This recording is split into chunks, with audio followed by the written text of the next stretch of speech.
Hi, I'm Dakota Adams. This is Mythos Mania. I'm your host.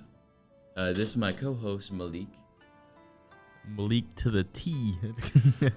and behind camera we have Kevon. He's a chill guy. Okay. Uh, in last episode, I said I was gonna talk over Raijin's brother Fujin, and I'm gonna do that. Okay. Let's start with how they were both created. I said in last episode that Raijin was born when Izanagi washed his body off in a river and he cleaned off the evil. I was wrong. I was mixing up my research with, but that is one interpretation. Another interpretation was that Raijin and Fujin were born in the underworld at the time with Izanami, and the underworld is called Yomi, meaning undead, or land of the dead, depending on how you want to say it. And Izanagi rushed into Yomi to try to save Izanami, and bring her back to the world of living. But when he arrived, she was already part of the dead, completely rotting and full of maggots, like fully dead. So like just completely dead. So the kids were born while she was like in the underworld. Yes. So why are they not considered dead? Are they not? That's why they're more demonic looking in nature, like the more Oni. Okay, so is that like kind of like, are their names written in the Book of Death, or is that a completely different like religion? Japanese mythology has something similar to it. Okay. But what you're thinking about is like Chinese mythology, which we will go over in future episodes once we get through most of this Japanese point. Okay. Compared to Raijin, who controls lightning and thunder, and the way he does this is with his taiko drums, which are the big drums that he always carries around him. Oh, kind of like in One Piece, Enel has the tomoe drums. Yeah, that's the lightning fruit. That's where they drew their inspiration from. Oh. Mhm. Let me fix my mic real quick because I keep on coming in and out and it bugs me. Okay. Compared to his brother, instead of him having red skin, which is Raijin's most representation, he has green skin. Oh, green. I could have sworn it was blue. Depending on how the artwork represents him, it can be green or blue. Same way with Raijin, which is like red or blue. Because whenever I learned that Raijin and Fujin were like opposites almost. Almost opposites. They're very competitive with each other. Going back to with how the legends start, or mythology starts. When Izanagi was running away from his wife, because he was afraid of her because she was already dead, Izanami sent out 7 different Oni, rushing after Izanagi, and Raijin and Fujin were 2 of the Oni or Kami. Also compared to Raijin, Raijin is more considered a Kami or god. His brother Fujin, he's considered a god or Oni, which is a very demonic creature, like they're the symbol of evil. But Oni can also be used for like protection, because even other like yokai and ghosts, they fear them, so Oni can be used for like defensive measures. If so you would that make Raijin like a evil person? No, it'll make Raijin more good. and then Fujin more evil. Okay, so Fujin's the evil one. While Not, Raijin not is necessarily like a decent evil. one. Not necessarily, but like he's just the definition of evil, right? Because he's Oni. Not definition, because Oni are evil, like the depictions. But with how it is, it's very depends on the story and interpretation. Okay. If you want to learn more about Oni, I will do a future episode over it, and that will coincide with my yokai episode. Going back to Fujin, his appearance is very similar to Raijin, but with minor differences. Fujin shares the same like muscular appearance, but he has green skin or blue skin depending on how the artwork or legend depicts him. And he wears leopard prints or leopard. And he's always seen carrying a bag of wind, which he uses to control all the wind of the earth. Bag of wind. Mm. That just sounds like crazy.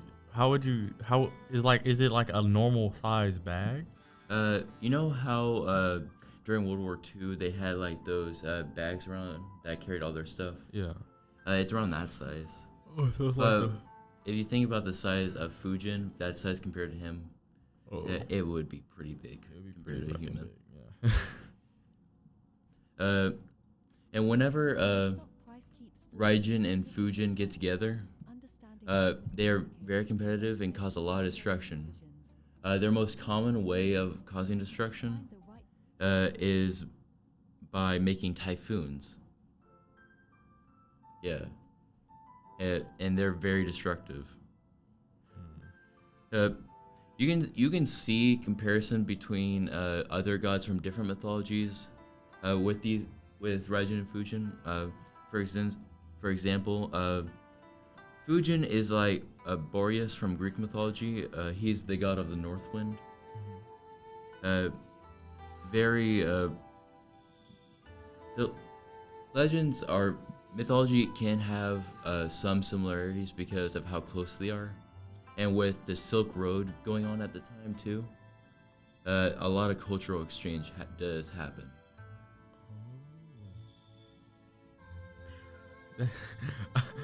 My brain is kind of overheating here, but I'm trying to keep up.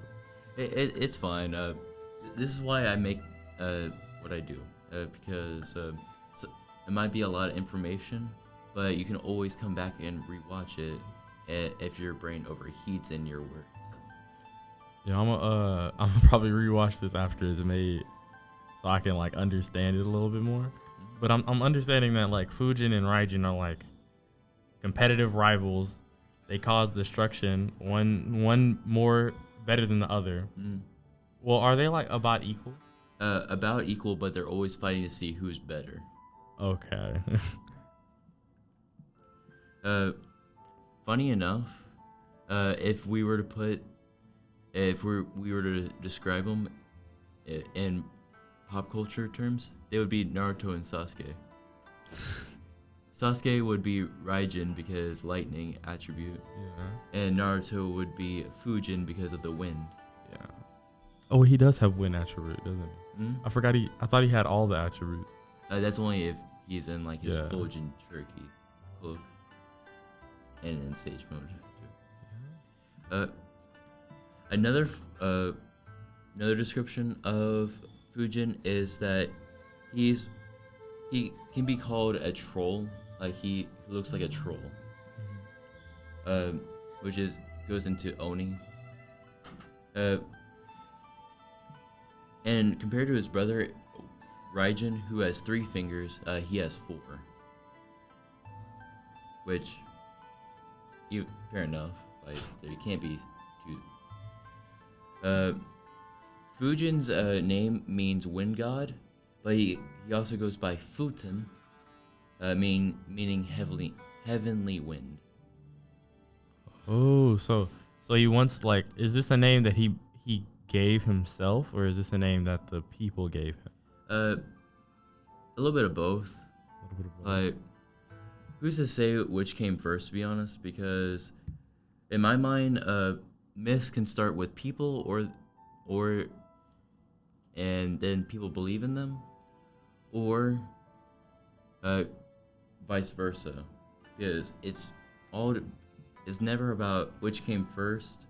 It's about who believes in who, because it has to be mutual if for religion or belief to take off. So I'm also wondering, why do we know so little about like Raijin? We know so much about Fujin. Actually, Raijin's more popular, so yeah. we actually know more about him than Fujin. Okay, so why is this? Preference for and the amount of stories being told about them. I guess is it like, because I can see like the appeal to Raijin. Raijin just sounds like a better name than Fujin, as well as it seems like the look of him is kind of like the original form of. It reminds me of the legendary, not the legendary dogs, the Legendary Thunderous, birds, Landorus, and I forgot the other one. Tornadors, and the original forms of them. That actually is where those Pokemon originate. The legends of Raijin and Fujin. Okay, so I'm wondering what the third one is. What do you mean? What's the third, like Landorus? You have Landorus, which would be Landorus and Thunderous. They're both combined versions of Raijin. okay. While Tornadus is Fujin because of the wind. Okay, that makes sense. Yeah, as you can see in the images I'm about to show you, these are what they look like, and you can see the comparison between them.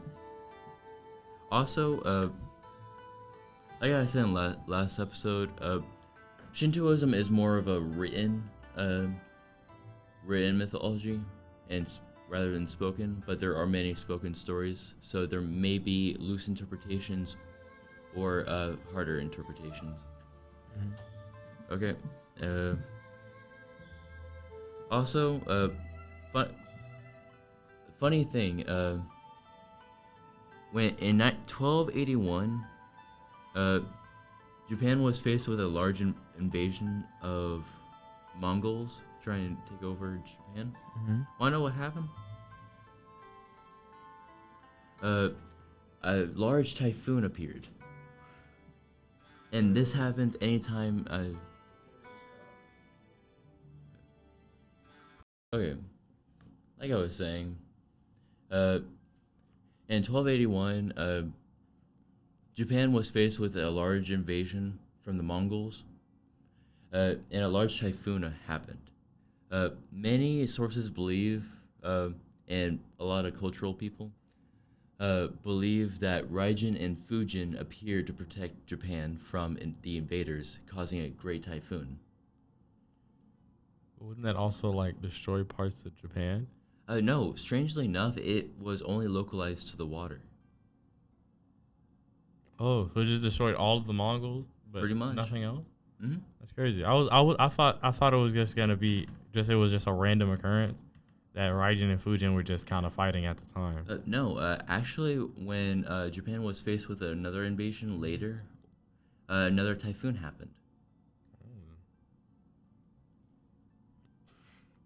That's crazy. Mm-hmm. And this just shows that nature can be weird, and mythology can coincide with that weirdness. Like, who's to say that these myths aren't real and they don't have any coincidence in reality? So did the Mongols ever come for like a third time? Actually, because of how they were treated by nature, they grew to fear the water. So they soon stopped trying to invade Japan. Oh. That sounds like... Weird, right? Weird. Extremely weird. Another example of Fujin appearing in pop culture is in Mortal Kombat. You can also find a version of Fujin in Final Fantasy VIII. But that representation is a woman, though. I know there's a representation of them in the chibi version of like Final Fantasy. Mm-hmm. I played that I think last month, and I got him to like his max, and you could see that it looked kind of just like Fujin, Mm-hmm. either Fujin or Raijin. It was one of the two. Yeah. And the most famous representation of the pair Raijin and Fujin in artwork has to be outside of the Buddhist temple in Kyoto. They're each brother both protect one gate, making them protectors. And so far, that's what we know about them. If I find any more information about the two brothers, I'll make it into a joint episode over any information I've missed. And that's it so far. Thank y'all for watching. I'd greatly appreciate if you like and subscribe. If y'all have any mythologies you want me to look over or recommend, comment down below. Thank you for watching. Arigato.